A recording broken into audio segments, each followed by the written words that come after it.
Secret Marathi चॅनलमध्ये तुमचं खूप खूप स्वागत आहे। आज मी तुम्हाला पिझ्झासारखाच लागणारा खूप चवदार असा पदार्थ तो पण एका बटाट्याच्या काचऱ्यामध्ये आणि कांद्यामध्ये करून दाखवणार आहे। खूप छान आणि खूप टेस्टी लागतो आणि जे नॉनव्हेज खातात त्यांच्यासाठी तर खूपच टेस्टी आहे। तुम्ही नक्की करून बघा अशा पद्धतीची रेसिपी। आणि तुम्हाला माझ्या चॅनलच्या रेसिपी जर आवडत असतील तर माझ्या चॅनलला लाईक आणि सबस्क्राईब जरूर करा, इतरांना शेअर देखील करा।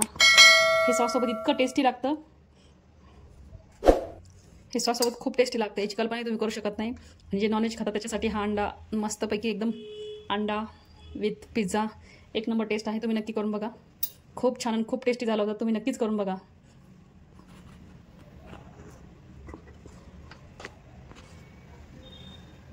Hi everyone, good morning. आज मी तुम्हाला खूप सोप्या पद्धतीने असा एका बटाट्यापासून आणि एका कांद्यापासून खूप छान असा पोटभर असा, जसं आपण पिझ्झा खूप लाईक करून खातो त्याच पद्धतीने हा पण खूप आवडीने खाणार आहोत। तर मी तुम्हाला एका बटाट्यापासूनच हा नाश्ता करून दाखवणार आहे। जे नॉनव्हेज खातात त्यांच्यासाठी तर जास्त बेटर राहील, पण जे खात नाही त्यांच्यासाठी सुद्धा मी हा एक नाश्ता घेऊन आलेले आहे की त्यांनी त्याच्यासाठी काय पर्याय करायचा आहे। त्याच्यामुळे दोन्ही प्रकारच्या लोकांनी हा नाश्ता जर करून बघितला तर तुम्ही नेहमी हाच नाश्ता करून बघाल अशी अपेक्षा आहे मला। तर हा नाश्ता करायला आपण सुरुवात करणार आहोत।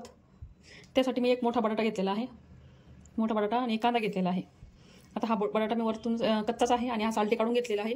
आता मी याला एका बाउलमध्ये असं किसून घेते, त्याला होईल तेवढं लंब्या अशा काचऱ्या करायच्या आहेत, जसे आपण बटाट्याच्या काचऱ्या करतो तशा। मी किसणी घेतलेली आहे, आता किसणीनं मी याच्यावर असे याला किसून घेते। जितकं होईल तितकं लंब किसायचं आहे। मी सगळं किसून घेते एकदा। तर पाहू शकता मी एक बटाटा असं किसून घेतलेला आहे, त्याच्यात आपण पाणी टाकून देऊया आणि त्याच्यातले स्टार्च असे मोकळे करून घेऊया, जेणेकरून काय होईल त्याच्यातलं पूर्ण स्टार्च निघून जाईल। याला मस्तपैकी खूप साऱ्या पाण्यामध्ये असं धुवून घ्यायचं आहे।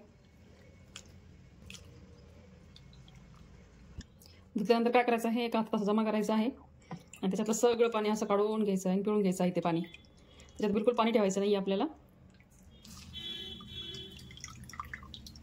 एका दुसऱ्या बाउलमध्ये तर पाहू शकता तुम्ही, एका बाउलमध्ये मी असं काचऱ्या काढून ठेवलेल्या आहेत, बटाट्याच्या काचऱ्या।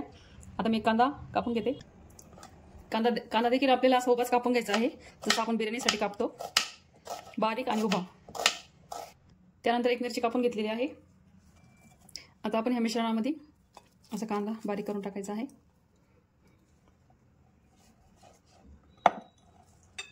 त्यानंतर तुम्हाला जसं तिखट लागतं त्याप्रमाणे तुम्ही मिरची टाकू शकता। नंतर कोथिंबीर टाकून घेऊया आपण याच्यामध्ये, या मिश्रणामध्ये। चिली फ्लेक्स अर्धा चमचा ऑर्गॅनो, त्यानंतर ब्लॅक पेपर, त्यानंतर आपल्याला पिझ्झासारखी टेस्ट येण्यासाठी तर पिझ्झासारखं टाकावं पण लागेल ना। सर्वात आधी आपण टाकणार आहोत चवीपुरतं मीठ, चवीनुसार मीठ टाकायचं जसं तुम्ही खाता तसं। त्यानंतर एक मस्त चीज स्लाइस टाकून देऊया, जेणेकरून आपल्या पिझ्झासारखी टेस्ट आली पाहिजे। तोडून टाकून देऊया थोडं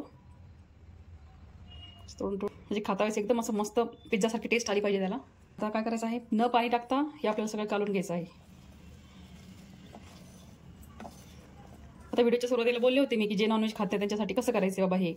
तर त्यासाठी काय करायचं आहे, तुम्ही याच्यामध्ये 2-3 चमचे गव्हाचं पीठ किंवा 3 चमचे डाळीचं पीठ टाकूनही हे बनवू शकता, खूप छान लागतं हे। सगळं टाकायचं, फक्त गव्हाचं पीठ फक्त मी जे शेवटी अंडा ज्या पद्धतीने टाकणार आहे त्या पद्धतीनं तुम्ही अंडा टाकायचं नाही, त्याच्या जागेवर याच्यामध्येच गव्हाचं पीठ टाकून द्यायचं आहे, समजलं का। जी चीज आलेली आहेत मध्ये त्याला मस्तपैकी हाताने मेल्ट करून टाकायचं आहे, जसं की असे गुठळ्या झालेल्या आहेत, गुठळ्या अशा बारीक बारीक करून टाकून द्यायचं आहे। मस्त मिक्स करायचं आहे, खूप छान मिक्सरचा खूप सुंदर असा सुगंध येत आहे। तुम्ही नक्की करून बघा अशा पद्धतीची रेसिपी। तुम्हाला चॅनलच्या रेसिपी जर आवडत असतील माझ्या चॅनलला लाईक आणि सबस्क्राईब जरूर करा आणि इतरांना शेअर देखील करा। मिश्रणामध्ये थोडंसं एक असं अर्धा टोमॅटो कापलेला आहे एकदम बारीक, तो पण टाकायचा आहे त्याच्यामध्ये, त्याची पण टेस्ट खूप छान लागते। जर तुम्हाला आवडत असेल तर टाका तुम्ही, मला आवडतं तर मी टाकत आहे। आता मीठ टाकल्यामुळे आपल्या मिश्रणाला पाणी सुटत आहे कांदा असल्यामुळे मध्ये। आता आपण गॅसकडे वळूया। आपलं एक पॅन ठेवलेलं आहे, चांगलं तापलेलं आहे ते, त्याच्यावर आपण तेल लावून घेऊया थोडंसं। तुम्हाला लावायचं तुम्ही बटाटे लावू शकता, जे तुम्हाला योग्य वाटतं ते लावून घ्यायचं मस्तपैकी। त्यानंतर आपलं हे जे मिश्रण आहे ते एका हातात धरायचं आहे, पैकी मध्यभागी असं टाकून द्यायचं आहे, एकदम हळूवार टाकायचं आहे। हाताला चटका लागता कामा नाही, कढई तापून घ्यायची एकदा, नंतर बंद करून टाकायची आणि नंतर करायचं हे सगळं. आणि त्याच्यामध्ये थोडंसं असं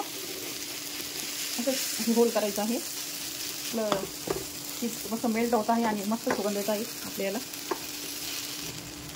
गॅसची फ्लेम एकदम कमीच ठेवायची आहे. एकदम पिझ्झासारखा स्मेल येत आहे, एकदम मस्त.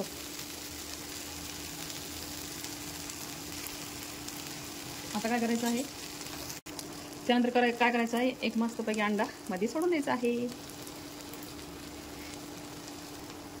आता गॅसची फ्लेम थोडीशी वाढवायची आहे, थोडंसं फ्राय होईल अशी. आणि आपण याच्यावर असं झाकण ठेवून द्यायचं आहे. सॉरी, एक मिनिट. सर्वात आधी आपल्याला छानपैकी कोथिंबीर अशी थोडीशी अशी वरतून टाकून द्यायची आहे. त्यानंतर आपल्याला असं झाकण ठेवायचं आहे.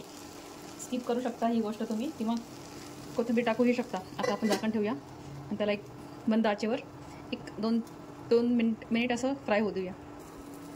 तर आपण पाहूया की आपलं पिझ्झा स्नॅक्स कसं तयार झालेलं आहे. वाव. आता आपण याला पलटी मारूया. हे पहा फ्रेंड्स, आता हा ट्रान्सफर होतोय त्याच्या मनाने, त्यामुळे त्याला फ्राय करायचं आहे. त्याची बाजू दुसरी बाजू शेकायची आहे. आता मी याला त्याची खालची बाजू हे करू, आपण शेकून घेऊया. हे पहा फ्रेंड्स, मी कशी करत आहे. हे पहा प्लेटवर असं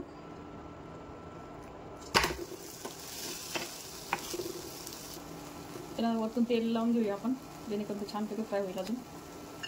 आता पुन्हा झाकून ठेवून देऊ. तर हे पहा, आपला किती छान असा पिझ्झासारखा पदार्थ तयार झालेला आहे. त्याच्यासोबत आपण मस्तपैकी असं टोमॅटो केचप खाणार आहोत. हा टोमॅटो केचपसोबत खूप छान लागतो. पूर्ण पिझ्झाची टेस्ट आहे त्याला. तर तुम्ही नक्की करून बघा अशा पद्धतीचं. आणि तुम्हाला माझ्या चॅनलची रेसिपी जर आवडली तर माझ्या चॅनलला लाईक आणि सबस्क्राईब जरूर करा. इतरांना शेअर देखील करा. तोपर्यंत पुढील रेसिपीसाठी टाटा, बाय बाय.